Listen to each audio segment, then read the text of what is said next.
Hi అండి అందరికీ. Welcome to our channel. Bhanumathi 8వ భాగం.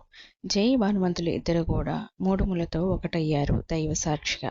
స్వామి ఇక అని అంటుంటే, నాయనా జై, నువ్వు వెళ్ళి ఉరి చుట్టూ ప్రదర్శన చేసిరా, ఇక్కడ అమ్మాయి చేయాల్సింది ఇంకొకటి ఉంది అని చెప్పారు. దాంతో సరే అంటూ వెళ్ళాడు జై.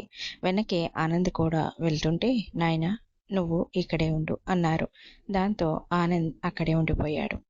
అప్పుడు సాధువు వాళ్ళతో, చూడు తల్లి, నువ్వు చేయాల్సింది ఇంకొకటి ఉంది. అది నువ్వు ఆ ఆత్మతో మాట్లాడి తనను శాంతింపచేయాలి. అది నువ్వు మాత్రమే చేయగలవు. అప్పుడు తనకి నేను మోక్షం ప్రసాదిస్తాను. అంతేకాదు, తరువాత ఆ ఆత్మ వల్ల నీ భర్తకు ప్రమాదం లేకపోయినా కూడా ఇంకొన్ని దుష్టశక్తుల వల్ల ప్రమాదం ఉంది. అది ఎవరు అని తెలియాలి అంటే నువ్వు ఆ ఆత్మను చంపింది ఎవరు అని తెలుసుకునే క్రమంలో ఎన్నో విషయాలు బయటపడతాయి. ఆ క్రమంలో నీకు తోడుగా ఉంటాడు మీ అన్నయ్య అని ఆనంద్ వైపు చూపించి, ముందు నువ్వు తనతో మాట్లాడు వెళ్ళి అన్నారు ఆ సాధువు. సరే స్వామి అంటూ చెప్పి గుడి బయటికి వచ్చిన భానుమతి మీద ఆ ఆత్మ ఉరకపోతుంటే భాను చలించకుండా ధైర్యంతో గట్టిగా, ఆగు, అసలు ఎవరు నువ్వు, నీకేం కావాలి అని అడిగింది. నా భర్తను ఎందుకు చంపాలనుకుంటున్నావు అని అడిగింది మళ్ళీ భానుమతి. అది నీకెందుకు చెప్పాలి అన్నది ఆ ఆత్మ. నువ్వు చెప్పకపోతే నిన్ను బంధించక తప్పదు అన్నది భాను. నాకు నువ్వు కాదు, వాడు ఆ జైగాడు కావాలి. అదే ఎందుకు, వాడు నన్ను చంపాడు, బదులుకి బదులు తెర్చాలి అన్నది ఆత్మ కోపంగా. సరే ముందు నువ్వు ఎవరు, ఎందుకు నా భర్త నిన్నెందుకు చంపారో అది చెప్పు. నా శత్రువు నువ్వు కాదు. కానీ ఆడదాని బాధ ఆడదానికే తెలుస్తుంది. మాది కూడా మైత్రేయపురం. నా పేరు సంధ్య. నాకు తల్లిదండ్రులు లేరు. ఉన్నది ఒకే ఒక అన్నయ్య. వీడి ఆఫీస్లోనే వర్కర్గా పనిచేస్తున్నాడు. నేను ఒకరోజు మా అన్న కోసం ఆఫీస్కి వెళ్ళాను. అక్కడే నేను జైని మొదటిసారి చూశాను. చూసిన క్షణంలోనే ప్రేమలో పడ్డాను. ఆయనతో కలిసి 7 అడుగులు వెయ్యాలి అనుకున్నాను. ఆయన కోసమే రోజు ఆఫీస్కి వెళ్ళేదాన్ని. ఒకరోజు నా అన్న నేను జై వైపు చూడటం, రోజు ఆఫీస్కి రావడంతో అనుమానం వచ్చి నన్ను అడిగాడు. దానితో నేను ఆయన్ని ప్రేమిస్తున్నట్టు నా మనసులో మాట చెప్పాను. కానీ మా అన్న అది విన్నాక మనకు ఆ అర్హత లేదని తనని మర్చిపో అంటూ గట్టిగా చెప్పాడు. కానీ నేను అతన్ని మర్చిపోలేకపోయేదాన్ని. అందుకే వాడు దుర్మార్గుడని తెలియక నా ప్రేమ విషయం వాడితో చెప్పాలి అని ఒకరోజు తన ఇంటికి వెళ్ళాను. నా వెనకే నా అన్న కూడా వచ్చాడు. కానీ వాడు నన్ను లొంగ తీసుకుని నా ప్రాణం తీయడమే కాకుండా నా అన్నను కూడా బలి తీసుకున్నాడు. ఏ పాపం ఎరుగని మా జీవితాలు వాడి మూలంగా బలి అయ్యాయి. అందుకే వాడి మీద పగ. ఆ పగ వాడిని చంపితేనే కానీ తీరదు అంటూ చెప్పడం ముగించింది సంధ్య ఆత్మ. అంతా విన్న భాను ఆలోచిస్తూ, చూడు సంధ్య, నీకు జరిగిన దానికి చాలా బాధగా ఉంది. కానీ దానికి కారణం నా భర్త అయితే కాదు అన్నది దృఢంగా. అది విన్న సంధ్య, ఓహో, మెడలో 3 ముళ్ళు పడగానే వాడి మీద ప్రేమ పుట్టిందా? అందుకేనా వాడు ఏ తప్పు చేయలేదు అంటున్నావు అన్నది. దానికి భాను, చూడు సంధ్య, తప్పు ఎవరు చేసినా వారికి శిక్ష పడాల్సిందే, కాదని అన్నను. కానీ నీ విషయంలో తప్పు చేసింది మాత్రం నా భర్త కానీ కాదు అన్నది గట్టిగా. అబద్ధం చెప్తున్నావు. నీ భర్తను కాపాడుకోవడానికి నన్ను ఏమార్చాలని చూస్తున్నావు. కానీ ఆ రోజు నీ భర్తనే నా అన్నను చంపింది. నేను నా కళ్ళతో చూశాను. బాధ భరించింది, ప్రాణం పోయింది మావి. నా కళ్ళు చూసింది నిజం అంటూ కోపంగా అన్నది సంధ్య ఆత్మ. చూడు సంధ్య, ఒక్కోసారి మన కళ్ళు కూడా మనల్ని మోసం చేస్తాయి. కళ్ళతో చూసింది కూడా ఒక్కోసారి నిజం కాకపోవచ్చు. కానీ నా మనసు చెప్తోంది ఆయన ఏ తప్పు చేయలేదు అని. అలా అని నువ్వే నీ నోటితో నువ్వే చెప్పావు. నువ్వు ఎవరో నా భర్తకు తెలియదు. నువ్వు చెప్పిన దాన్ని బట్టి నా భర్త నిన్ను ఎప్పుడూ కూడా చూడలేదు. అలాంటిది నిన్నెలా చంపుతారు? ఒక్కసారి ఆలోచించు సంధ్య, ఇందులో ఏదో మోసం ఉంది అని భాను అనేసరికి సంధ్య ఏదో చెప్పబోతుంటే భాను అడ్డుకొని, సంధ్య, ఈ దైవ సాక్షిగా నిన్ను ఒక మాట అడుగుతాను, ఇస్తావా అని అడిగింది. ఏమిటది అన్నది కోపంగా సంధ్య. నీ అన్నను చంపింది ఎవరో నేను తెలుసుకుంటాను. ఒకవేళ నువ్వు అన్నట్టు మిమ్మల్ని చంపింది నా భర్తనే అయితే నేనే స్వయంగా ఆయన్ని నీకు అప్పచెప్తాను. ఒకవేళ ఆయన కాకపోతే వాళ్ళు ఎవరో తెలుసుకుని మరీ వాళ్ళ అంతు చూస్తాను. ఇది నిన్ను నా చెల్లిగా అనుకుని నీ అక్కగా నీకు ఇస్తున్న మాట అన్న భాను మాటలకు సంధ్య ఆత్మ కొద్దిగా శాంతించి, నమ్మమంటావా అంటూ భాను వైపు చూసింది. నా తాళి మీద ఒట్టు అన్నది భాను. మరి అందాక నేనేం చేయాలి అని భానుని అడిగింది సంధ్య ఆత్మ. ముందు నాకు మాట ఇవ్వు. అన్న భానుకి సరే అని మాట ఇచ్చింది సంధ్య ఆత్మ. సంధ్య ఆత్మ మాట ఇచ్చిన తర్వాత భాను తనతో నువ్వు మోక్షం పొందాలి అని చెప్పింది. అది విన్న ఆమె కొద్దిగా ఆశ్చర్యపోతూ, మరి నీ భర్తను అప్పగిస్తా అన్నావు అన్నది. అవును, నా భర్త తప్పు చేశారు అని తెలిస్తే నిన్ను మళ్ళీ పిలిచి అప్పగిస్తాను అని భాను అంటే, అక్క అక్క నీ మీద నమ్మకం ఉంది నాకు అన్నది. అప్పుడు సాధువు వారి వద్దకు వచ్చారు. సంధ్య ఆత్మను పరలోకంలోకి పంపించి, అమ్మా భాను, నువ్వు సంధ్య ఆత్మను తిరిగి రప్పించాల్సిన అవసరం రాదు, కానీ తనని చంపిన వారు ఎవరో తెలుసుకుని తన ఆత్మకు శాంతి కలిగించాల్సిన బాధ్యత మాత్రం నీదే. అంతేకాదు, నీ భర్తకు పొంచి ఉన్న మరో కొన్ని ప్రమాదాల నుండి కాపాడే శక్తి నీకు మాత్రమే ఉన్నది. అందుకే మిమ్మల్ని ఆ ముక్కంటి ఇలా కలిపాడు. ఇక నీ అన్వేషణలో నువ్వు ఊహించని పాతుకుపోయిన కొన్ని నిజాలు బయటికి రాబోతున్నాయి. ఆ నిజాల వలన నీకు కూడా కొన్ని ప్రమాదాలు జరగవచ్చు, కానీ వాటి నుండి నువ్వు క్షేమంగా బయటపడగలవు. అవి ఏమిటి, వాటిని ఎలా అధిగమించాలి అనేది నీకు ముందు ముందు తెలుస్తుంది. ఇప్పుడు నువ్వు చేయాల్సింది ఒకటి ఉంది అన్నారు ఆ సాధువు భానుతో.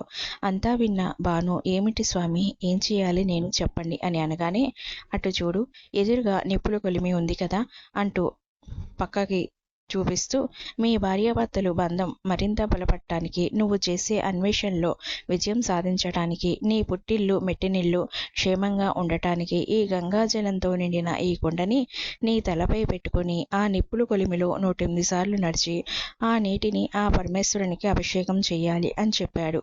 ఈలోపు ప్రదక్షిణ పూర్తి చేసుకుని అటు వచ్చిన జై అది విని, స్వామి అన్నాడు. తప్పదు నాయనా అన్నారు అతడితో. అయితే నేను కూడా చేస్తా స్వామి అన్నాడు జై. నీ ఇష్టం నాయనా అని సాధువు అనేసరికి భాను జైలిద్దరూ కూడా సరే స్వామి అంటూ ఆయన చెప్పింది చేశారు. ఆ తర్వాత వారిరువురు కూడా సాధువు దగ్గర ఆశీర్వాదం తీసుకుని ఆనంద్తో కలిసి జై ఇంటికి బయలుదేరారు. వాళ్ళు వెళ్ళాక, నీ మెట్టినింటికి పట్టిన దుష్టశక్తులను శిక్షించి మెట్టినింటిని కాపాడాలి. అది నువ్వే చెయ్యాలి, నువ్వు మాత్రమే చేయగలవు. అందుకే ఆ ముక్కంటి నిన్ను ఆ ఇంటికి కోడలిగా చేశాడు అనుకున్నారు.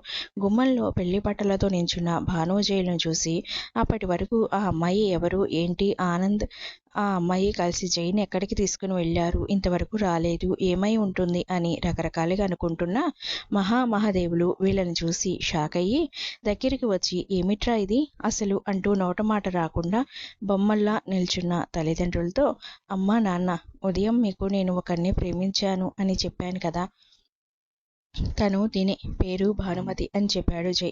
అప్పుడు కొడుకు చెప్పింది గుర్తు చేసుకున్న మహా, ఒరే నువ్వు సర్ప్రైజ్ అన్నది ఇదేనా, నువ్వు ప్రేమించాను అని చెప్పాక ఆ అమ్మాయి ఎవరు ఏంటి అని ఏమీ అడగకుండానే కేవలం నీకోసమే ఒప్పుకున్నాం.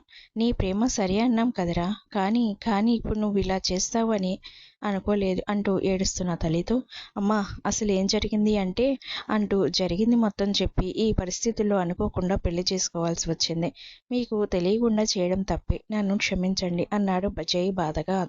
అంతా విన్నాక, సరే జరిగింది ఏదో జరిగిపోయింది, మనకు సంతోషమే కదా మహా, ఎలాగో వాడు కోరుకున్న అమ్మాయితోనే పెళ్లి చేద్దాం అనుకున్నాం కదా మనం, మహా ఇంకేంటి వారికి హారతి ఇచ్చి లోపలికి తీసుకుని రమ్మని మహాదేవి చెప్పడంతో మహా వారిద్దరికీ హారతి ఇచ్చి లోనికి తీసుకుని వచ్చింది.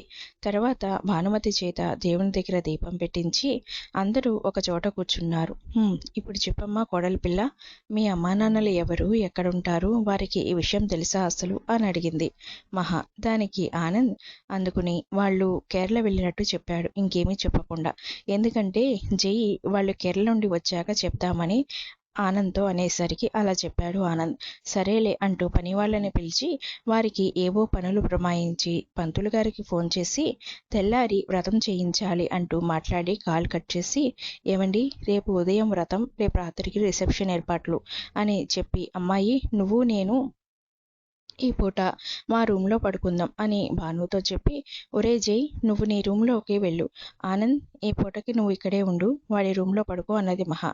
అమ్మా అభి లేడా అని అడిగాడు జై తల్లిని. వాడు ఫ్రెండ్ దగ్గరికి వెళ్ళాడు, లేకపోతే ఈ పాటకి వాడు తెగ హడావిడి చేయకుండా ఉంటాడా, నిన్ను ఒక ఆట ఆడుకోకుండా ఉంటాడా చెప్పు, వాడికి నేను ఆల్రెడీ చెప్పాను, ఇక వెళ్ళి పడుకోండి, ఇప్పటికే ఆలస్యమైంది అని కొడుక్కి చెప్పి, అమ్మ భాను నువ్వు వెళ్ళి తల్లి, నాకు కొంచెం పని ఉంది, అది చూసుకుని వస్తాను అని మహా అనడంతో సరే అని అందరూ వెళ్ళారు.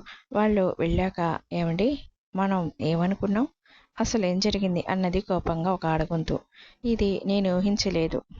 అయినా మనం అనుకున్నది చేయటానికి ఎంతకైనా తెగిస్తాం కదా అన్నది మగ గొంతు. తెల్లవారింది. జై ఇంట్లో హడావిడి మొదలైంది. అన్నయ్య అన్నయ్య అంటూ అరుస్తూ వచ్చాడు అభి. జైకి భానుకి ఇద్దరికి కూడా కంగ్రాట్స్ చెప్పి ఆట పట్టించాడు కాసేపు. ఆ తర్వాత ఆనంద్ రఘుపతికి కాల్ చేసి విషయం చెప్పాడు.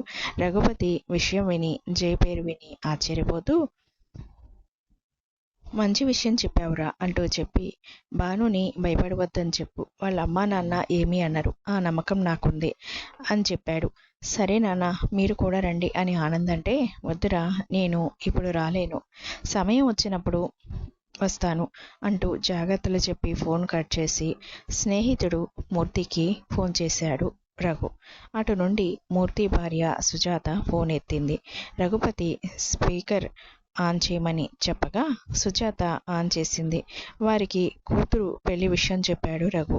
అంతా విన్న సుజాత మూర్తిలు ఒకరి మొహం ఒకరు చూసుకున్నారు ఆశ్చర్యంతో. ఒరే, నువ్వు చెప్పింది నిజమా అని అడుగుతాడు మూర్తి.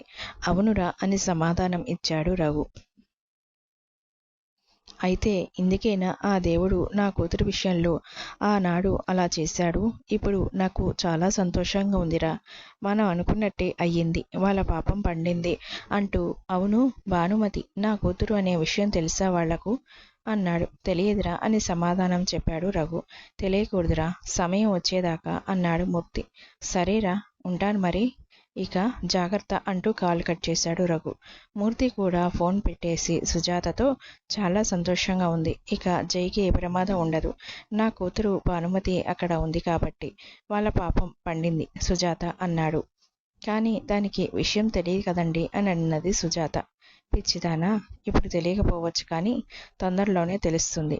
ఆ ఇంటి కోడలుగా దాని బాధ్యత అది నెరవేర్చాలి అన్నాడు Murthy. Thanks for watching. Please like, share and subscribe.